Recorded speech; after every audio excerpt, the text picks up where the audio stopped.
and he knows that it's wrong, but he has no plans to change it. And he's made no effort to challenge that idea that he knows that's wrong in the text of his art. Yeah, no character in the text of the art calls out York for doing so and suggests that he is wrong.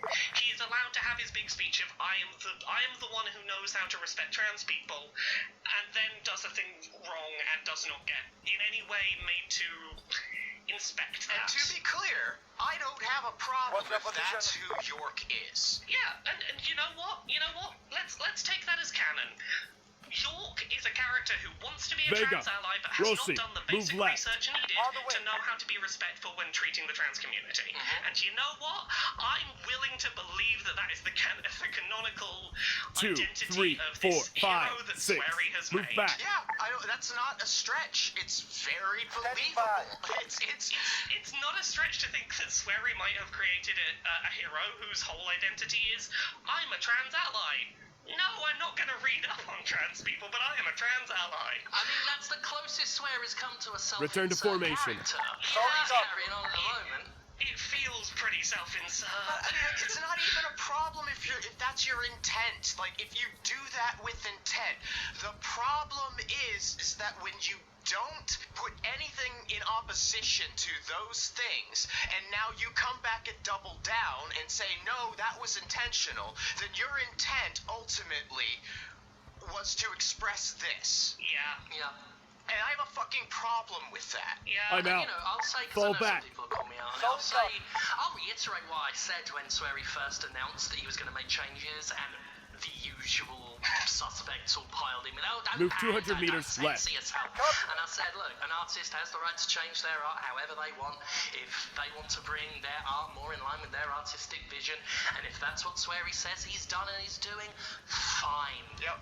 That is his prerogative. Yeah. He's right, and it's also a fucking shame that he did it the way he did it. He has every right not to change this game, but also any goodwill that still existed on the premise of, well, maybe he just didn't know, maybe he didn't know better, maybe it'll get changed in the future, maybe there'll be a version of this that I can play with, I can recommend without caveats.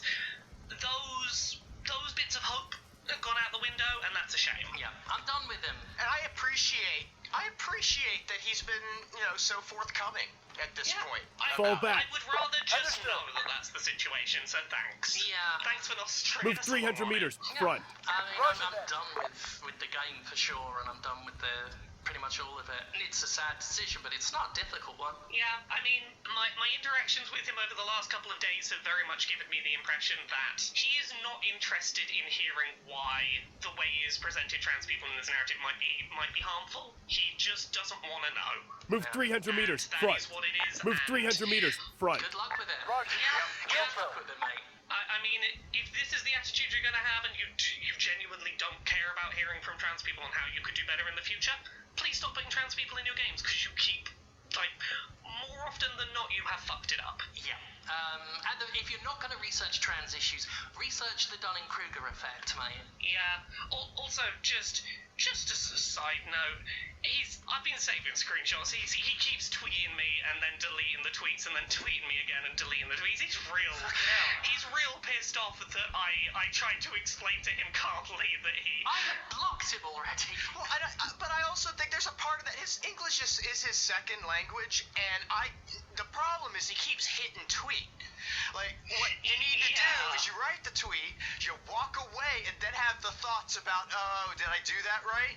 Then you go back, edit, then not hit tweet again. In fact, never fucking hit tweet, okay? Just never. Just keep revising the one over and over again, realizing that you're saying something fucked up, and delete the goddamn tweet. Well, I'll say this. Some of the tweets that he has deleted, English was perfect on them. That was not the reason he was deleting some of them.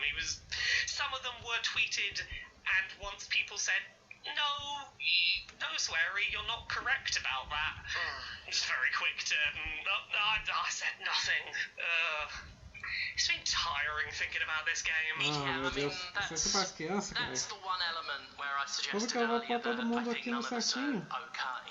This is where we're okay as well as can be expected comes in. Right. Yeah. Because while I feel fiery, I am very tiring. 2, And it makes 7, sense, okay. 8. Team But White. We're tired, and as a Petros, cis guy, I'm Marcos, tired of the Team transphobia. Red.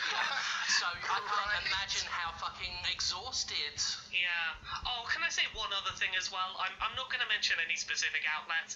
But Gekas, but Antis, fuck you to Team all the White. outlets that were reporting this morning on that Team deadly Red, premonition move patch 200 meters that made right. zero effort to check what had been changed and just proudly put headlines going, Swery has fixed all of the transphobia in Deadly Premonition 2 with a new patch. A lot of them didn't even mention it in their reviews. Yeah, because he says that he has fixed it, so he has fixed it. And there was like zero, like, this is what he has actually changed, or like, just Yeah, I'm not gonna say that's a result of the grabber press release shit out of story culture that goes on in a lot of games media, or certainly did when I was in the journalistic side of things, but go and check before you talk about something. It's not hard. Yeah. Like I sometimes do. And for crying out loud, there were certainly plenty of people out there. Rossi, Even Vega, if you move just 100 wrote meters front. stories for a little while longer about other things, and you waited for some very loud and obvious people who have clearly been paying close Vega, attention to what's Rossi, been going return on to here, formation. for them to, I don't know, do a tweet thread in real time, and then tape their content. For fuck's sake, do the research. I will say, IGN is the one place that was like, hey, we've seen your tweet thread, it is actually a really useful resource on what has and hasn't changed in this game. Are you okay with us, like, citing your tweet thread, because we know that it might point some shitty people your way, but it's also, like, the Vega, good resource Rossi, right now on move what has 300 changed? meters I've back. got so much criticism for that outlet, but that was a class move. They are the one outlet that was like, hey, you seem to know more than us about what happened in that patch. Can we cite you? And I'm like, yes, please make my effort worth it. I honestly wouldn't have expected that level of attention from that outlet. Literally Vega, what return I to just sort of formation. expected was what I outlined was that they just take the content and not credit you, which is a step above what we do. So, but that's class. Good on IGN for actually doing their job. Yeah. So there we go. Should we talk about some games that we like? Rossi, move 300 meters front. Find some lighter content to do, not for the bread and circuses, let's ignore bad shit, but for once I do genuinely think I need to throw some positivity out there. I've got some video games this week I actually really liked, so yeah. Yeah, definitely. I mean, And we made it through Out the of sucky ammo. stuff in about half an hour, so... we got plenty of time. Plenty of time. Vega, May I talk about move Ghost of 100 meters Tsushima? back. Would you please? Yeah, tell us about the samurai ghosts. Fucking great.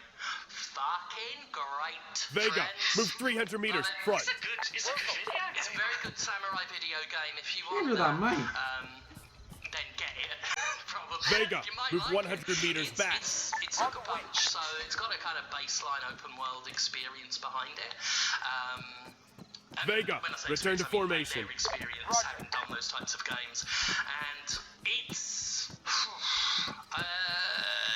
since Bloodborne and Vega, Horizon Zero move Dawn 100 have gone meters PC, right. I think I'm very confident saying it's the best PS4 exclusive. It's certainly the prettiest PS4 game, even though there are technically graphically better games. Ain't none of them look as fucking pretty as this. Ain't none of them have like carpets of yellow leaves that are completely different from other areas of the game that are full of flower fields or pampas grass, and the sheer diversity of environment on this one island that still is thematically consistent is impeccable. Panas, I feel move like you 200 do meters yourself a real left. disservice if you play this game in its black and white Kurosawa mode, because That's the thing, the Kurosawa mode I tried is great, especially the filtered audio, but it does a disservice. you lose so much, because so much of the beauty of this game is its really vibrant and creative use of color. Oh yeah. It is a gorgeous game. It takes a lot Open for up me your to pack. stay wowed by a game. Like, I can play a game and, like, for the first couple hours I think, oh, this is gorgeous. But I've been obsessively playing this, and I'm still finding moments where I have to stop and go, whoa.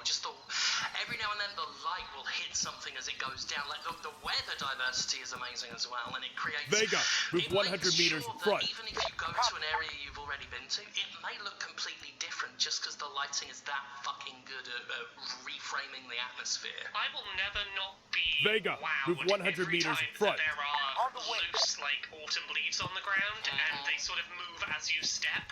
Like, that visual effect gets me every time. And the loading times are ridiculous. Yeah. Vega, move 200 meters Justin right. said he saw a story where they made the loading times longer on purpose just so you'd have time to read a tutorial in the loading screen. I mean, this is what's getting me. Like, they're talking about the next generation, the PS5, and that, and, like, practically eliminating loading times. The thing is, this is what it would look like, and we're about to leave this generation after Sucker Vega, Punch has move clearly 100 meters fully right. optimized that fucker. And now is the time we should be thinking, oh, this generation of games has started, and we get this every time.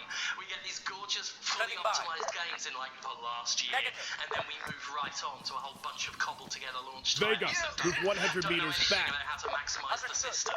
You would think that, like, I don't know, the industry Out would of ammo. recognize how much more profit potential there would be in having the console life cycle run another, like, 4 years. Really juice out some badass games that sell millions and copies instead of this. And I mean, I'm sure that there is a spreadsheet reason for it. Oh, it would all almost certainly be all based in stocks. Yeah, that's gotta be it. You gotta have a console to raise the prices and keep your Vega, move 100 meters front. Perpetual growth are growing.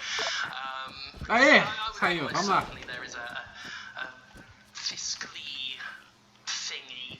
I flew too close to the sun by saying fiscal and had nothing clever to follow it. How much money they'd save by just delaying the number of years a little bit Petros, that you have to move 200 relearn meters an left. entirely new set of hardware and dedicate that time to just making product that you Vega, know is move 200 going meters to left. make bank because the base is there. And I have to listen to the complaints that games are too expensive to make. I'm like, you're doing it to yourselves. Anyway, Ghost of Tsushima's great. It's got a samurai in it, right? And you can do all the stealth. The stealth's real good. It's got poison blow darts if you want it. You've got, you can throw bombs, sneak up, do the assassinations, all the good stuff, all the hits are there. They do a great job as well of delineating when you are or are not in shadow. Like, they do a great job of very well-defined, like, Moonlight creating a very solid line of this is where you are in shadow and this is where you are not. Yeah. Which is always really appreciated for a good stealth section. Really good stuff. So the stealth works fantastic, I feel. I never felt like it wasn't working as it should. Ranged combat is great as well. Now, all of this you can just play the whole game doing. More or Gekka, less, there are some antis, moments where, like, move 300 one-on-one meters duels right. and stuff are unavoidable. But for the most part, while you're just engaging in the open world, you can be a fully ranged character if you want. You get two different types of bows. You get blow darts. You get all manner of stuff to never have to, unless it's, like, mandated by the story or what have you. You never really have to get up close to an enemy if you don't want. So we've got our ranged combat and we've got our stealth, which can all be mixed and matched, which is what I like to do. That all works great. However, where Ghost of Tsushima really shines is the fact that it made a completely unsubtle run in and fight everything system way more compelling than the stealth and the sneaky and the clever shit. Because the clever shit I've seen before. It's very well done here. It can still be mechanically Gekka, satisfying. antis, I still like to do fall a bit back. of stealth in Ghost of Tsushima. However, when I've played dozens of open world games, all of which have dozens and dozens of bandit camps in them, it takes a fucking lot for me to play an open world game and Gekka, think for the fall back. first time in maybe 10 years, ooh, a bandit camp. And then I head straight for that fucker, then the standoff button prompt comes up, I hit that thing, and my character is immediately yelling, "Are you cowards? Do you accept my challenge?" And then they run out, and then you just slash them the fuck up.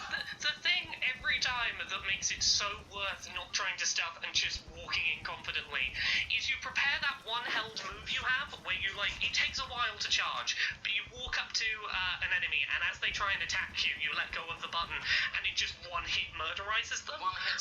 That is the thing that every battle has to begin with, is just, oh, you've noticed me. Come on, you reckon you've got the Yeah, and you can upgrade you can upgrade the standoff. So you do the one hit kill on the guy who tried to, and that's a real tense moment. Like even hours in, because they'll feint at it. It'll be you and one guy, and they'll like lunge at you, but then pull back to try and trick you into letting go of the button. I'm out.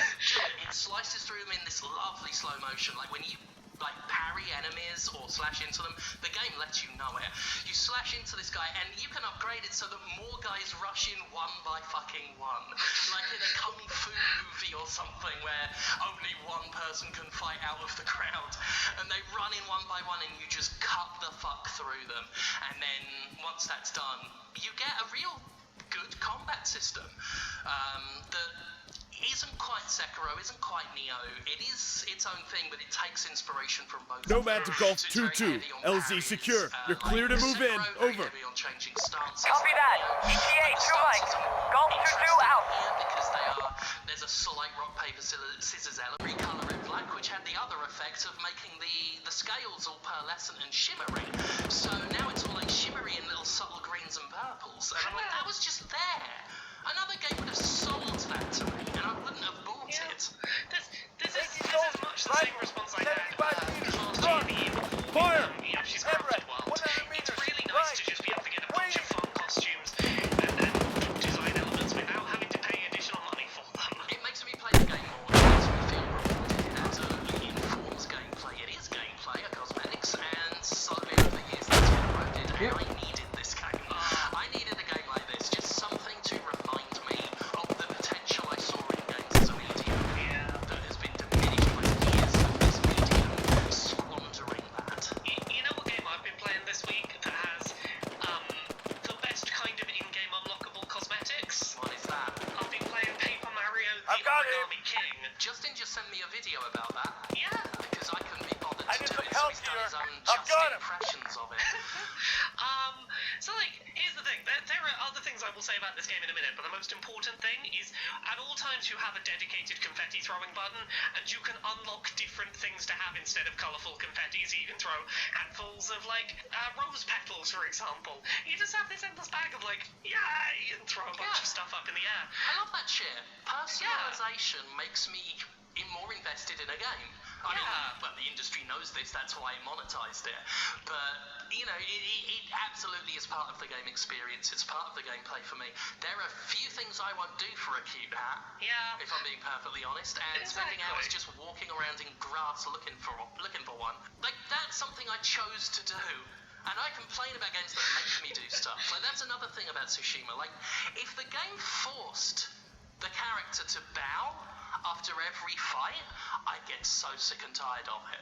There is a button to bow when you want, and I do it all the time. All I want is a little agency and some cute hats. Exactly. Yeah, that Paper Mario game. Yeah. I've been having a lot of fun with it. It's not what I expected out of a Paper Mario game. I've heard very mixed things. So here's the thing. Don't go into this expecting like 1000 year or like the GameCube era Paper Mario RPGs. This is not a traditional JRPG where it's like have a turn-based battle, pick your moves from a list, earn experience points, level up, that kind of thing. This is much more in the vein of something like Puzzle Quest or Legend of Bumbo in how it does its combat. It is puzzle mechanics to then be the basis for combat. Move back! At its core, the way that you do battles in this game is you are in the center of a circle. You have a certain number of moves and maybe 30 seconds per battle to either rotate the rings or shuffle the columns on the circle, across the center, to move around enemies to try and get them lined up. Yeah, Justin showed me that. Nomad 1 to Crossroads. AA threat neutralized. Over. If you're gonna attack things outstanding, Nomad. India, you're clear for takeoff. You want to hit them with your hammer, you want to have them in a 2x2 Nomad, stand by for further orders. Crossroads out. Quick, you're on a time limit. how do you, with only 3 moves, get these things into the right position, and we'll give you a damage bonus. If you don't manage to line them up, you can still fight them as normal. It's still turn-based combat, but lining them up means like, hey, I can hit all 4 of those enemies at once. I'll do 1.5 times damage. I'm more likely to clear them out in a single row of attacks. It's still got the stuff from some of the past Paper Mario games where, like, every time pressing a button every time you. Waiting. Crossroads. Is that us? Over. That's negative, Charlie 2-2. No further information at this time. Continue the operation. Crossroads out. Felt like a goddamn earthquake.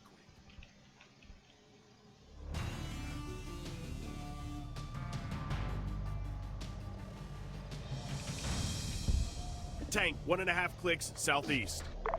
Ah, finalmente achei. Hit an enemy or they hit.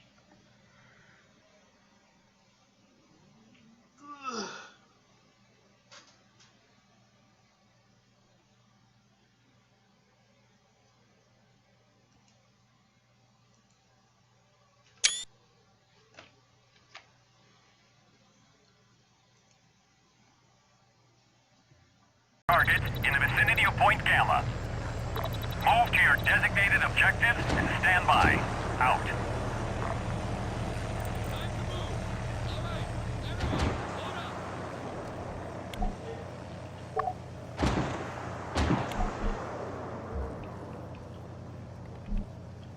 Vai me dar.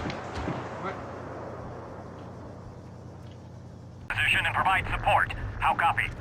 Understood, Crossroads. Out.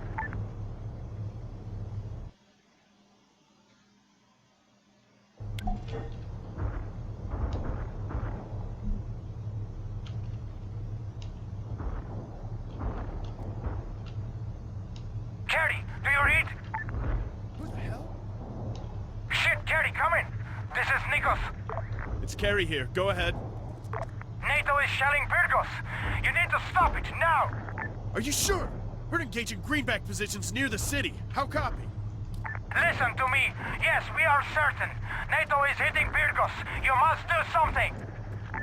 Copy that. Wait 1. Sir, we've got an FIA report that our fire support is targeting Pyrgos. Say again? There's been a mistake. Our guns are shelling the city. Ordnance is hitting civilian areas. Understood. Stand by. Crossroads, be advised. Our fire missions are striking civilian structures in Pyrgos. How copy? Oh, God damn it. Foxtrot 3, cease artillery fire. Out. Eu amo. Lá com a...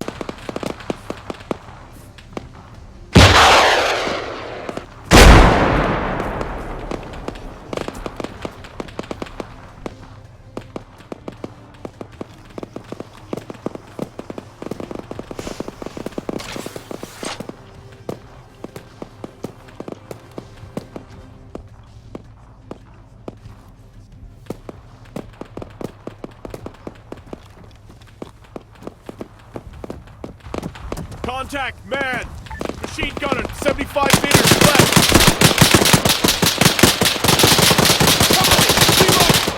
Low on ammo. Right, 75 meters left!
Reloading!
Sir, enemy tank is neutralized. Machine gunner, 75 meters, front!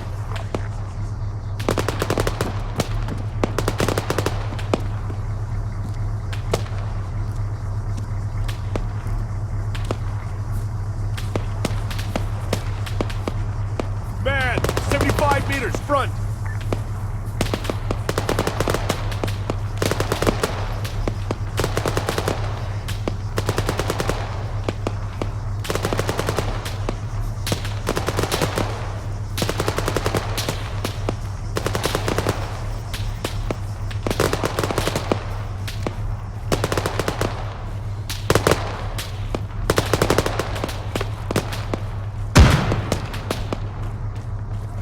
Return to formation.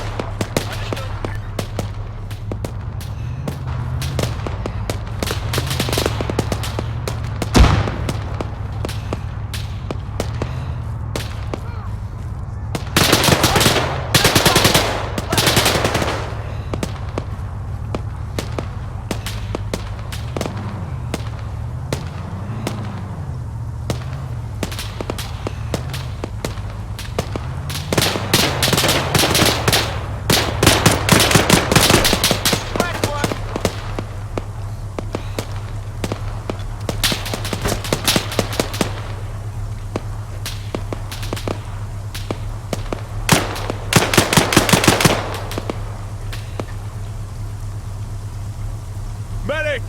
Ryan, heal that soldier.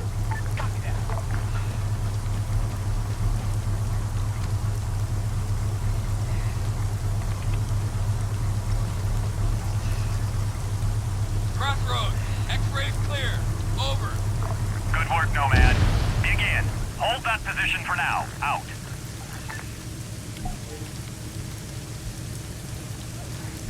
Area clear. Ready. Move it!